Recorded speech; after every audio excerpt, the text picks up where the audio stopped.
बहुत बहुत नमस्कार आप सभी को। आई होप आप सभी स्वस्थ होंगे।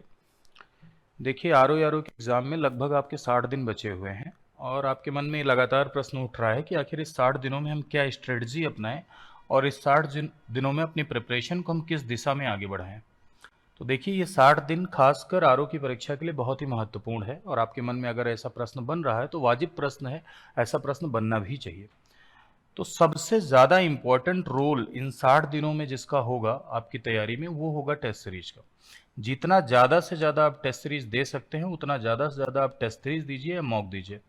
मैटर नहीं करता है कि आप ये test series mock offline mode में दे रहे हैं या ऑनलाइन मोड में दे रहे हैं, लेकिन ये अंतिम चरण है तो मेरा ये मानना है कि अगर आप ऑफलाइन मोड में देंगे तो ज़्यादा बेटर रहेगा आपके लिए। हालांकि आप ऑफलाइन ऑनलाइन दोनों मोड में दे सकते हैं, लेकिन अब कुछ ही दिन बचे हुए हैं तो आप ऑफलाइन मोड में दें तो ज़्यादा बेटर रहेगा। अब आपके मन में एक प्रश्न उठ रहा होगा कि सर ऑफलाइन मोड में इतनी ज़्यादा टेस्ट सीरीज हम लेकर कहाँ से आएंगे। तो बाज़ार में बहुत सारी टेस्ट सीरीज उपलब्ध है, वहाँ से आप परचेज कर सकते हैं। लेकिन फिर भी अगर आपको ऐसा लग रहा है कि ऑफलाइन मोड में हमको टेस्ट सीरीज नहीं मिल रही हैं तो कोई बात नहीं है, आप ऑनलाइन मोड में ही टेस्ट सीरीज दीजिए, इसमें कोई समस्या नहीं है। पहली बात। दूसरी बात, जब भी आप कोई भी टेस्ट सीरीज सॉल्व करते हैं, यानी आप एक फुल लेंथ की टेस्ट सीरीज लेकर आए, और ज्यादातर आप कोशिश करिएगा कि फुल लेंथ की टेस्ट सीरीज दीजिएगा। सेक्शनल भी आप दे सकते हैं और जिसमें सभी विषय शामिल होते हैं वो भी दे सकते हैं, लेकिन कोशिश करिएगा कि फुल लेंथ की टेस्ट सीरीज दीजिएगा।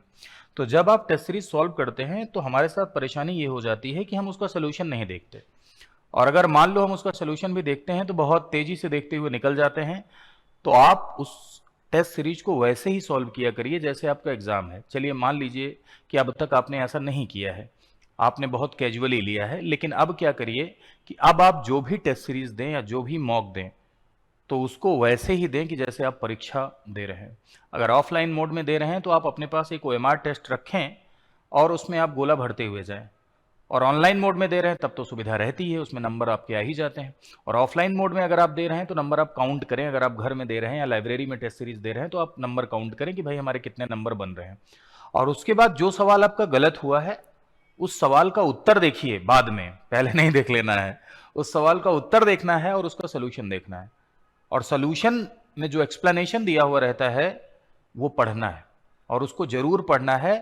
और जो भी नई बात इस 60 दिनों में आपको पढ़नी है वो वही पढ़नी है, सोल्यूशन। उसके अलावा कुछ नया पढ़ने का प्रयास मत करिए, ठीक है। सोल्यूशन पढ़िए जो आप टेस्ट सीरीज दे रहे हैं। तो आपके मन में ये भी प्रश्न उठ रहा होगा कि सर 60 दिनों में कितनी, तो देखो 30 आपको देना ही देना है। 30 टेस्ट कैसे भी करके आप दीजिए, हर दूसरे दिन एक। अब आप कह रहे हैं सर इतना नहीं हो पाता है तो करना पड़ेगा। अगर आप इतना नहीं करेंगे तो आपका एफर्ट ऑर्डिनरी एफर्ट होगा, जबकि एग्जाम क्रैक होना ये मांगता है कि आप एक्स्ट्रा ऑर्डिनरी एफर्ट करें। जाहिर सी बात है कि अगर कंपटीशन 20,000 में है, मान लीजिए कि भले ही 5 लाख फॉर्म पढ़ रहे हैं, उसमें 20,000 लोग बहुत सीरियस हैं, जिनका सब कुछ तैयार है, जिन्होंने सिलेबस पढ़ा है, जिन्होंने टेस्ट सीरीज दी है, जिन्होंने अच्छे से रिवीजन किया है, तो उस 20,000 में आपको कंपटीट करना है ना। तो उन 20,000 में अगर आपको एक्स्ट्रा ऑर्डिनरी एफर्ट डालना पड़ेगा तभी तो आप 500 की लिस्ट में आ पाएंगे, है ना। तो इसलिए 30 टेस्ट दीजिए, कैसे भी करके देना है। 30 टेस्ट आपको एग्जाम के पहले पहले दे देना है। मैं यहां पर जीएस की बात कर रहा हूं, ठीक है।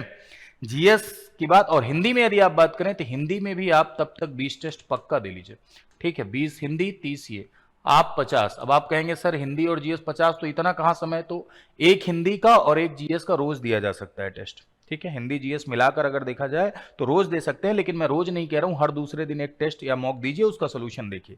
ये आपको करना है, बाकी सारे काम छोड़ दीजिए, लेकिन ये काम जरूर करना है। बाकी जितने भी काम आप कर रहे हैं आरओ के लिए, वो सारे काम छोड़ने के बाद ये काम आपको करना है। अगर आपको लग रहा है कि सारे काम छोड़ना पड़ेगा ये काम करने के लिए, छोड़ दीजिए। सारे काम करने के साथ साथ अगर आप ये काम कर सकते हैं तो बहुत अच्छी बात है, आप प्रतिभाशाली हैं। लेकिन अगर आपको ऐसा लग रहा है कि नहीं सर ये करने के लिए तो सब छोड़ना पड़ जाएगा, छोड़ दीजिए ना सब, फिर यही कर लीजिए। अंतिम समय में अपने को यही करना है, ठीक है। दूसरी बात कि जैसे आपको लगता है कि टेस्ट सीरीज देने के दौरान आपको लग रहा है कि बहुत गलत हो रहा है, इतना ज्यादा गलत हो रहा है कि मन ही नहीं लग रहा है सर, आपने पढ़ा है लेकिन फिर भी गलत हो रहा है, तो आप अपनी नोट्स को एक बार रिवाइज करिए। अच्छे से रिवाइज करिए, यानी रिवीजन आपको करना है। क्या करना है?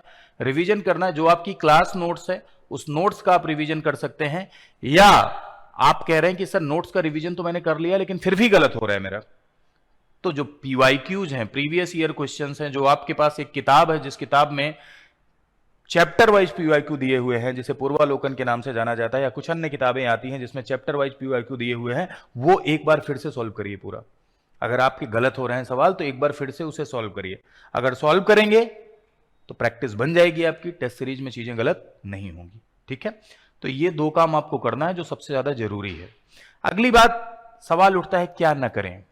तो अलग से अब पढ़ने की जरूरत किताबों से नहीं है, ठीक है, या अलग से कोई नया मटेरियल आप पढ़ रहे हैं, तो भाई जिसने तैयारी ही नहीं की है वो अगर ऐसा कर रहा है तो एक बार समझ में आता है, लेकिन जिसकी तैयारी कंप्लीट हो चुकी है, जिसने सिलेबस पढ़ रखा है, जिसका ऑब्जेक्टिव सिर्फ और सिर्फ प्रैक्टिस करना है, जिसका ऑब्जेक्टिव सिर्फ और सिर्फ प्रैक्टिस करना है, उसके लिए ये नहीं है।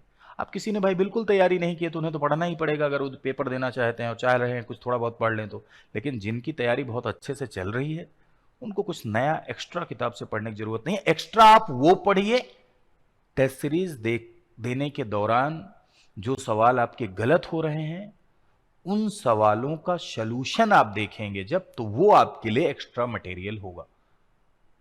और इस 2 महीने के दौरान वही आपके लिए एक्स्ट्रा मटेरियल है, तो वही पढ़िए। कुछ अलग से ट्राई करने की कोई आवश्यकता नहीं है, इस बात पर आपको ध्यान देना है। ठीक है, हाँ एक बात जरूर है कि जैसे अगर आपने सिर्फ ऑनलाइन मॉक दिया है, लगातार कंटिन्यू आपने ऑनलाइन मॉक दिया है, तो ओएमआर पे आपकी प्रैक्टिस नहीं होगी। और ये परीक्षा ऑफलाइन परीक्षा है, ओएमआर बेस्ड परीक्षा है। तो मेरा ये मानना है कि 2-4 ओएमआर आप लेकर आइए और उस पर प्रैक्टिस कर लीजिए। बाद में ये एक्सक्यूज मत दीजिएगा हमारा गोला गलत हो गया था, ठीक है, हम एक की जगह बी भर दिए थे, बी की जगह सी भर दिए थे, इसके चक्कर में हमारे 4 सवाल गलत हो गए। इस तरह का जब एक्सक्यूज आप देते हैं तो वो ठीक नहीं लगता है, ठीक है, वो थोड़ा सा गंभीर नहीं लगता है। इससे यही प्रतीत होता है कि आप सीरियस नहीं थे, आप गंभीर नहीं थे। 2-4-10 ओएमआर लेकर आइए और उसमें प्रैक्टिस कर लीजिए, या कहीं आपने ऑफलाइन टेस्ट सीरीज ज्वाइन की है तो वहां आपको मिलता होगा, वहां पर आप प्रैक्टिस कर लीजिए।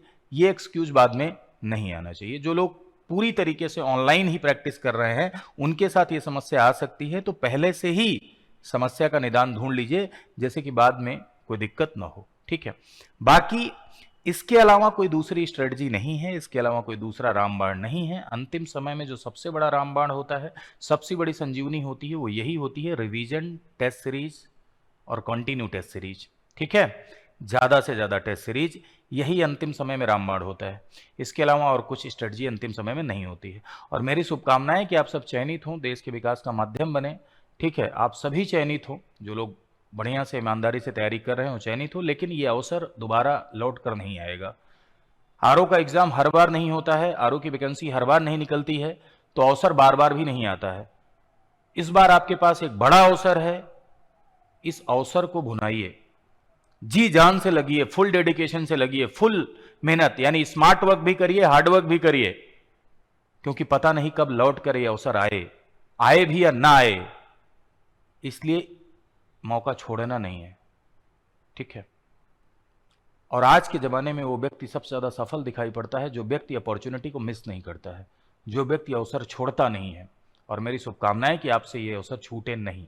ठीक है, कुछ सूचना आप सभी के लिए और है कि गर्मियों की इस मौसम में हर बार की तरह इस बार भी हमारा उत्कर्ष परिवार आपके लिए लेकर आया है एक बड़ा समर सेल, यानी गर्मियों में एक बड़ा ऑफर लेकर आया है हमारा उत्कर्ष परिवार आप सभी के लिए।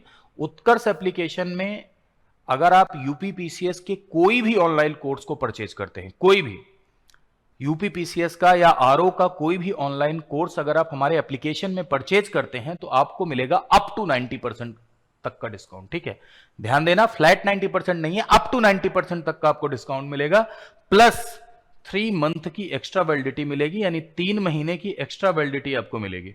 और हाँ, एक बात आपको ध्यान रखना है कि 3 महीने की एक्स्ट्रा वैलिडिटी तो मिल ही रही है, और हमारे पास अलग अलग प्रकार के कोर्सेज होते हैं। एक कोर्स होता है स्टैंडर्ड कोर्स और एक कोर्स होता है प्राइम कोर्स।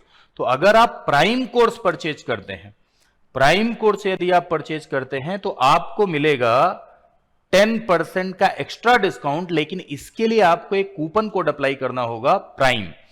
यदि आप प्राइम कोर्स परचेज करते हैं तो आपको 10% का एक्स्ट्रा डिस्काउंट मिलेगा, लेकिन एक्स्ट्रा डिस्काउंट पाने के लिए आपको एक कूपन कोड अप्लाई करना पड़ेगा, और वो कूपन कोड है प्राइम। ठीक है, तो भैया इस बार की तैयारी हमारे साथ आपकी दमदार होगी।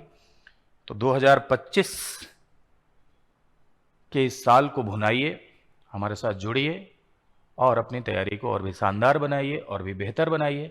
मेरी तरफ से, हमारे उत्कर्ष परिवार की तरफ से आपके भविष्य के लिए शुभकामनाएं। नमस्कार।